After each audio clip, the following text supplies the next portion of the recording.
Press conference रखी है, क्या कारण है आज प्रेस का आपका करने का, वो बताइएगा। सर मैंने इसलिए प्रेस कॉन्फ्रेंस रखी है क्योंकि हम पंजाब के रहने वाले हैं। यहाँ पे 4 महीने लंगर के लिए आते हैं, जो चारों धाम यात्रा चलती है हमारे पास। यहाँ साधु संत रुकते हैं, कोई 2 दिन रुकता है, कोई 4 दिन रुकता है। जो पैदल यात्री होते हैं सब यहाँ रुकते हैं। तो इसकी प्रेस कॉन्फ्रेंस करने का यही कारण है। भी देखो हमारी जान को खतरा है, आप जानती हो विश्वास डाबर आपने वीडियो भी देखी है, आपने वीडियो देखी है जो शर्या मुझे वो धमकी दे रहे हैं। मैं उन्हें जानता तक नहीं हूँ ज़्यादा, ना कभी उनसे मैं परिचित हूँ। उन्होंने 1-2 बारी पहले भी मुझे ये मिले तो बोलने लगे आप यहाँ से चले जाओ। मैं कहती मैं यहाँ से क्यों चला जाऊँ, कहते आप पंजाब के हो, आप हम ऐसे कर देंगे वैसे कर देंगे, क्या कर दोगे। कहते आप ये जो थोड़े पैसे लेने हैं लो और जाओ। लेकिन इसका क्या मतलब है, कहते आप मतलब जो एक ईर्षा होती है किसी साधु के प्रति या हो रही है, जैसे यहाँ पे जो ज़मीनें महंगी हो रही है दिनों दिन, मेन तो मसला तो वही है क्योंकि अब ये आश्रम की ज़मीनें हो गई है महंगी। और ये जो यहाँ का माफिया है, अब सब लोग इस ज़मीन पे उनकी निगाह है क्योंकि हमारे हम ना इसे बेच सकते हैं। हम तो सेवा करेंगे, जो हमारी सेवा करेगा हम उसके आगे शिष्य बना के इसे दे देंगे। ये तो वैसी की वैसी रहेगी। एक घर में 2 भाई होते हैं, तो जब अलग अलग होते हैं तो वो 2 हो जाते हैं, उसके 2 बच्चे होते हैं तो वो अलग अलग करके छोटी छोटी होती है। ये तो उतनी ही रहेगी, ना ये कम होगी ना ज़्यादा होगी। आगे जो शिष्य बनेगा तो संत आगे आएंगे, उनकी वो सेवा करेंगे।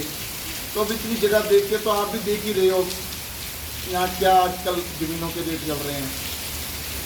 उस दिन वो मामला क्या था जिसमें आपको वो गोली मारने की जो वीडियो में दिखाई दे रहा है कि ऐसी कुछ वीडियो में पड़ रहा है कि वो बोल रहे हैं कि गोली मार दी जाएगी या पैरों पे गोली मार देंगे, इस तरीके से बात हो रही थी। वो पूरा प्रकरण क्या है? वो मुझे धमकाया जा रहा था भी आप यहाँ से चले जाओ।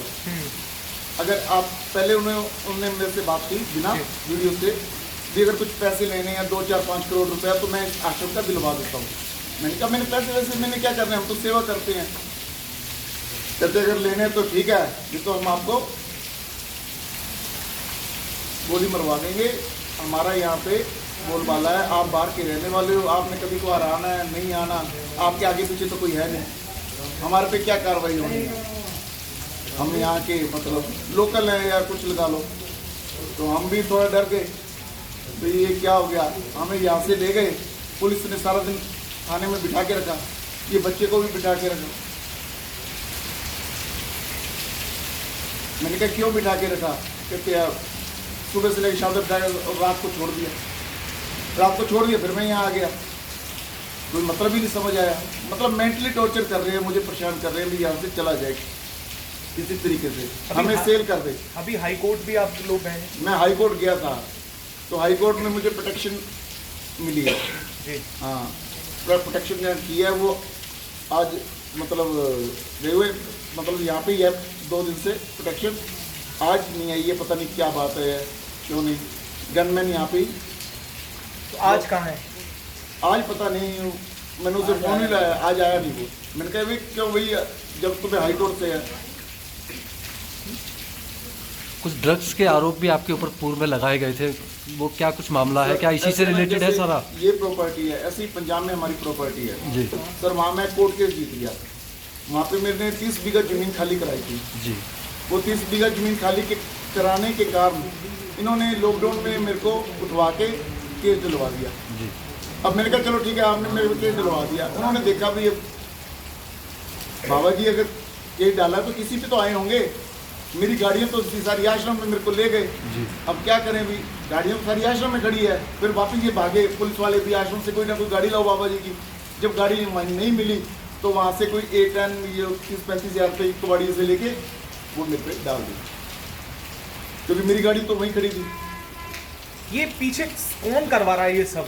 सर इसके पीछे है ना, एक अलीगढ़ के हैं सेवादार है कोई, वो विश्वास डाबर जी और इनके आपस में टच में हैं। उनके पीछे वो करवा रहे हैं भी। अगर देखो अगर मेरे को कुछ हो जाता है तो मेरी सारी प्रॉपर्टी खाली हो जाएगी। तो वो एक आदमी कोई ना कोई कह देगा मैंने मारा है, तो कोई बात नहीं, वो सजा भुगत लेगा, तो प्रॉपर्टी तो सारी खाली होगी।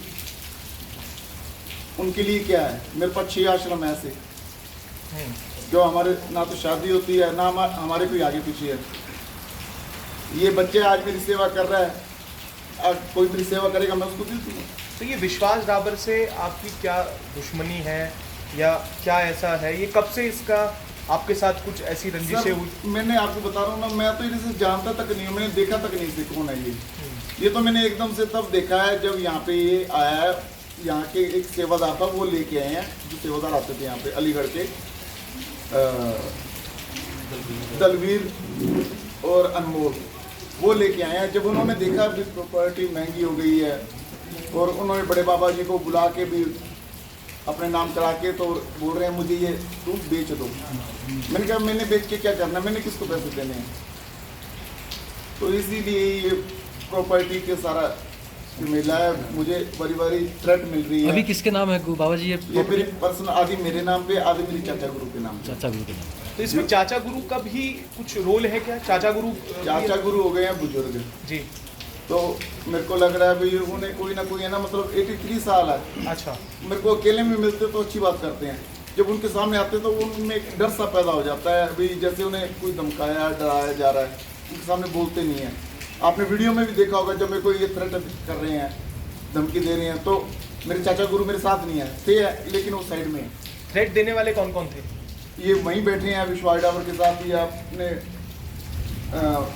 साथ में ही बैठे हैं, 5-6 जने हैं, और साथ में पुलिस को लाया गया। कौन कौन थे? एक तो मतलब दलवीर हो गया और विश्वास डाबर हो गया, उसके साथ कुछ और बाहर के थे लोग, और 3-4 मतलब मैं नहीं जानता कौन, मतलब जिनके पास असले उसले थे, और पुलिस थी। पीडी भट्ट मुझे ले गया, किस कोई आरोप नहीं, कोई जुर्म नहीं, किस में ले गया मुझे। मैं कहा सर मेरे को बताओ क्यों लेके जा रहे हो? नहीं आपको हम वेरीफाई करें। मैं वेरीफाई मेरे को 4 बारी आप कर चुके, 2022 में भी मेरा वेरीफाई किया, आप देख लो। मैंने 2022 में भी एक केस हुआ था, उसमें ऐसे ही डाला गया था कि मेरे को उठा लिया, तब भी वो ऐसे ले गए। अपने कंक्लूजन में लिखा है कि ये और कुछ नहीं है जी, सिर्फ प्रॉपर्टी का विवाद है। प्रॉपर्टी ये किसने लिखा है? ये मेरे पास ये पेपर है, वो मैं आपको यहाँ के provide इंचार्ज साहब ने, जो कोठालगेट के जो इंचार्ज साहब, ठीक है, उन्होंने लिख के दिया था। उन्होंने लिख के दिया ये प्रॉपर्टी का जो मिला है, इसीलिए बाबा जी को ये मेंटली टॉर्चर कर रहे हैं, ये भी लिखा हुआ था। एसएसपी साहब के पास भी आप लोग गए थे? जी गए थे। उन्होंने क्या कहा? उन्होंने कहा भी आप वहाँ जाके रहो, कोई दिक्कत नहीं है। उन्होंने विश्वास डाबर को मना कर दिया कि प्रॉपर्टी के नज़दीक भी नहीं जाना, और जिन्होंने मतलब धमकी दी है जो वीडियो में है, उनको भी कहा है भी अगर वहाँ जाना है तो हमें सूचित करके जाना, नहीं तो ऐसे नहीं जाना। जो गोली मारने वाला वीडियो था वो आपके पास कहाँ से आया? सर हमने विश्वास डाबर के ही वहाँ से लिया, विश्वास डाबर ने ही वायरल किया। अच्छा, इसके पीए ने बनाया इसके था, पीए ने और बनाया था, इसकी फेसबुक पे था इसके। अच्छा उसने अपलोड किया। बाबा जी आप कितने सालों से हैं यहाँ पे? सर मैं यहाँ पे करीब आप नज़दीक से पूछ सकते हो 2 या 3 से यहाँ से मैं सेवा कर रहा हूँ। जी। मैंने आज तक कभी ये ना विश्वास डाबर देखा ना कोई और देखा। तो ये आश्रम उससे पहले था, 2003 से पहले? हाँ जी, मेरे गुरु जी से, गुरु जी। 1967 से। ये तो 67 से सर। मैं बाबा ज़्यादा जी गुरु चला रहे इसमें जो ये आपके जो चाचा गुरु हैं, इस प्रॉपर्टी में को शेयर है शायद? थे। हाँ जी, मेरे चाचा गुरु आधे के। आधे के। तो ये पावर ऑफ अटॉर्नी का भी एक मामला निकल कर आया है, वो क्या है? वो सर इन्होंने विश्वास डाबर ने अभी पता लगा एक केस लगा के ना, पावर ऑफ करने लेके केस लगा दिया मेरे पे, वही मेंटली टॉर्चर करने के लिए जगदीश हरी जी से पावर ऑफ करने ले ली, और मेरे पे केस लगा दिया। और इसमें आधी बात है जगदीश हरी जी को पता ही नहीं, पता ही नहीं है जगदीश हरी जी को, उसमें मेरे पे लिखा केस गया लगाया। है कि इनकी जो पावर ऑफ अटर्नी, इनके महाराज जी की जो बिल है वो नकली है, उसको चैलेंज किया गया। चैलेंज किया गया। अगर वो नकली होती तो 2000 अप्रोक्सीमेटली 9 से इनके नाम पे प्रॉपर्टी चढ़ी हुई है। अप्रोक्सीमेटली 16 साल हो गए हैं सर। 16 साल पहले ये असली थे। महाराज जी का बिल जो ये बनाई थी, कौन से सन में बनाई गई? ये 2007 में। और एक मंत्री को क्या जरूरत पड़ी है कि इन केसों में इन्वॉल्व होने की? वो खुद क्यों पावर ऑफ अटॉर्नी बन रहा साहब भी मंत्री क्यों जाएगा है? वहाँ तारीख पे? उसकी यही मंशा है कि वो किसी ना किसी तरह इस प्रॉपर्टी को ग्रैब करे। अब मामला तो कोर्ट में है बाबा जी, ये तो अभी आप मीडिया के माध्यम से क्या चाहते हैं? सर मैं ये चाहता हूँ भाई, मेरे को बारी बारी थ्रेट मिल रही है जी। मैं चाह रहा हूँ अगर मेरे को ऐसी थ्रेट मिलती रही तो देखो मैं तो उत्तराखंड से चला जाऊँगा। मैंने क्या करना, मैंने तो सेवा करनी है, यहाँ करनी है तो भी सेवा है। अगर मेरे को ऐसी थ्रेट मिलती रही तो मेरे को उत्तराखंड में रह के क्या करना है? हम तो सेवा के लिए, अभी पीछे गांव के लोगों ने बोला भाई यहाँ पे पानी नहीं है, ये पीछे आप देख लो पानी की टंकी है, मैंने अपनी ज़मीन से उन्हें ज़मीन दी, पानी की टंकी बनवा दी। हम सामाजिक काम कर रहे हैं, हमसे जितना हो सके हम यहाँ कर रहे हैं। हमसे कुछ और मांगेंगे लोग, बाबा जी यहाँ पे ये चीज़ की कमी है तो हम वो करवा देंगे। हमने तो सामाजिक काम करने हैं, हमने तो सांस ले जानी नहीं है ना, कोई हमारे आगे पीछे, हमने किसको देना है। इसलिए हम तो ये चाहते हैं अगर आपके जरिए अगर कुछ हो सके तो मेरी सुरक्षा का इंतजाम किया जाएगा। अगर ऐसे मुझे थ्रेट मिलती रही तो सर मैं अपनी जान तो जोखिम में नहीं डालूंगा। सुरक्षा तो आपको प्रोवाइड करवा चुकी है ना? प्रोवाइड करवा दिए। देखो बीच में बुला लेते हैं, नहीं बुलाते, बीच में आज मेरे पे अटैक हो जाए तो सर उसका जिम्मेवार कौन है? तो इसके लिए आपने एसएसपी देहरादून से कुछ मैंने उनको जब कहा था तो 2 दिन मेरे यहीं रहा वो, और कल रात से नहीं है सर। यहाँ पे आते हैं जाते हैं, आपको पता है लंगर का काम है, यहाँ पे साधु आते हैं जाते हैं, उनके लिए बिल्कुल खाना फ्री, रहना फ्री, उन पे अगर वो बीमार होते हैं उनका इलाज भी हम फ्री करवाते हैं। और जैसे आगे जाते हैं तो उनको रस्ते भी देते हैं, भोजन पानी कच्चा सामान जो भी है, जैसे दाल।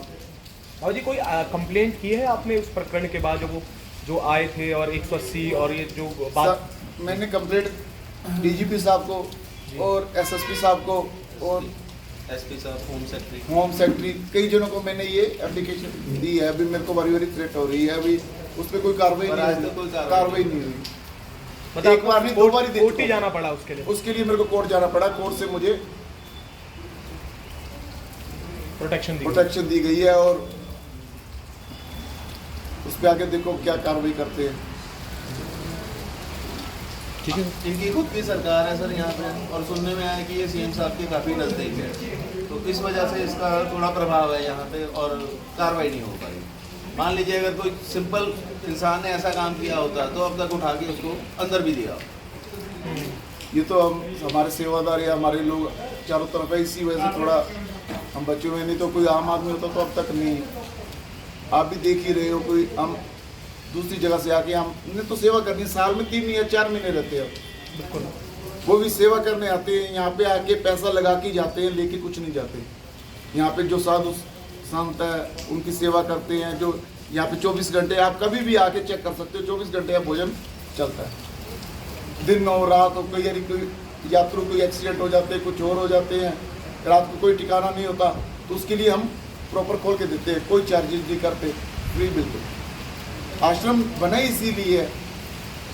जो 180 लोगों के पैरों पे गोली मारने की बात कही, उस पर कोई एफआईआर वगैरह हुई? नहीं, उस पर कोई एफआईआर नहीं हुई। उस पर आप चाहते कार्रवाई? हाँ मैं चाहता हूँ उस पर कार्रवाई हो, भी पूछा जाए ना भी 180 कौन से लोग हैं भी जिन पे इन्होंने पैर में गोली मारी है, और मुझे बोल रहे हैं भी आप नहीं जाओ तो आपके पैरों में गोली मार देंगे।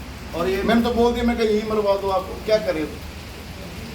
और ये बोल रहे हैं कि जिस पे कोई कानूनी केस हो वो उत्तराखंड में एंटर नहीं कर सकता, चाहे वो बेल पे हो। और ये मतलब इन्होंने और इनके सीएम ने ये रूल बनाया है। कोई नोटिफिकेशन है जी? आप लोगों को तो पता होगा, ऐसी कोई नोटिफिकेशन होगी? अभी तक तो कोई संज्ञान में नहीं है सर, होगी तो संज्ञान में होगी। मेरे को तो लग रहा है ये सीएम साहब की नॉलेज में भी नहीं होगा। अगर नॉलेज में होता सीएम तो साहब का देखो नाम लेके उनका नाम यूज कर रहे हैं, मेरे को जहाँ तक लग रहा है। इससे सीएम साहब की भी बदनामी कर रहे हैं, और दो चीजें निकलती हैं, या तो बदनामी कर रहे हैं या सीएम साहब भी इसके साथ इन्वॉल्व में कुछ तो है।